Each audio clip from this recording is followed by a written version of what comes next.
اور جو صفات ذات باری میں پائے جاتے ہیں ان کا نام ہے تکبیر. حمد وہ اوصاف جو ذات باری میں پائے جاتے ہیں.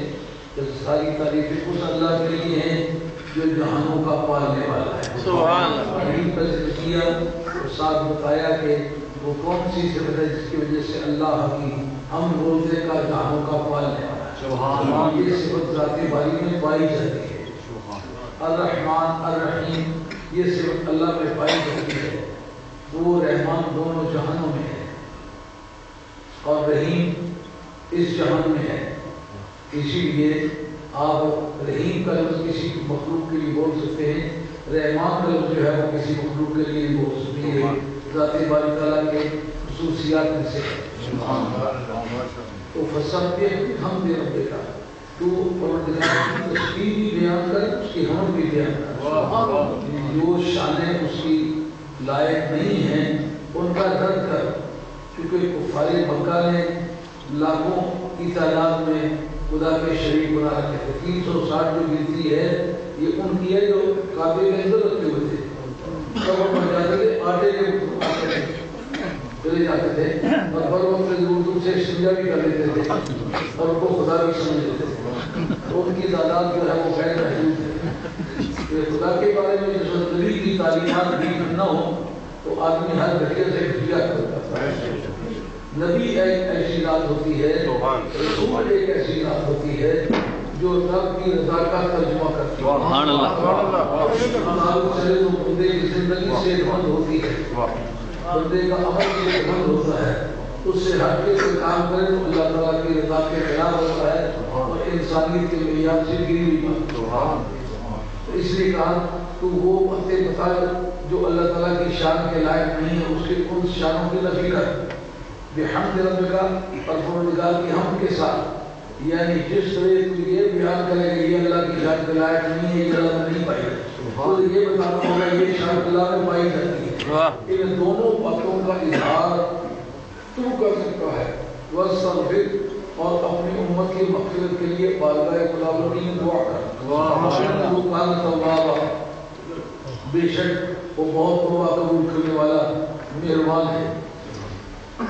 اس سورت کے سلسلے میں علماء تفسیر نے ایک بہت انوکھی بات ذکر کی ہے، اور وہ یہ ہے کہ آپ اگر یہ چاہیں کہ آپ اللہ کے کلام کو سمجھ لیں تو جس طرح رسول کو نکال کے اللہ کی بات نہیں سمجھ سکتے، اس لیے صحابہ کو نکال کر کے تو سرکار کی بات نہیں سمجھ سکتے۔ اس لیے نبی پاک علیہ السلام کی جتنی سنگت ہے اس سنگت کو آپ نے مجھے نظر رکھنا ہے کہ یہ جو آیت پڑھی ہے اس کا ترجمہ اور تفسیر کیا ہو سکتا ہے۔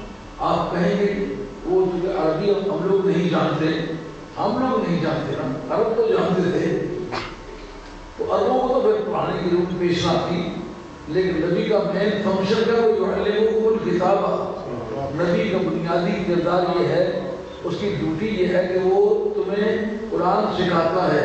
معلوم ہوا کہ عربی جاننے والوں کے بارے میں کہا کہ اے عربو، اے عربی بولنے والوں، اگر تم محبوب کبریا کو بیچ میں سے ہضم کر کے دین کو سمجھنا چاہو تو یہ قرآن تمہاری سمجھ میں نہیں آئے گا۔ نعرہ تکبیر، نعرہ رسالت، نعرہ حیدری، حضرت غوث اعظم زندہ باد۔ اس سلسلے میں ایک بڑی یادگاری بات ہے حضرت عمر صدیق رضی اللہ تعالیٰ کی ذات پاک کی کہ جس وقت یہ صورت نازل ہوئی حکم تو یہ کیا جا رہا ہے جب فتح و نصرت آ جائے گی، جب مکہ فتح ہو جائے اور لوگوں کو دیکھیں کہ وہ دراصل دین میں داخل ہونا شروع ہو جائے تو پھر تمہیں کیا کرنا ہوگا۔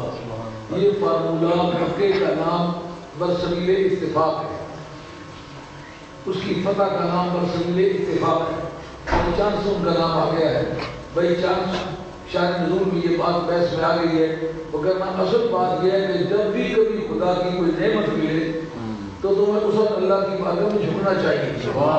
ان شکرتم لازیدنکم، ہر بندہ اپنے حالات جب بیان کرتا ہے تو اس وقت میں اسے یہ بتاتا ہوں کہ یاد رکھ یہ خدا کا فارمولہ ہے، جس وقت تم خدا کے نعمت کا شکریہ ادا کرو گے اس نعمت کا زوال کبھی نہیں ہوگا۔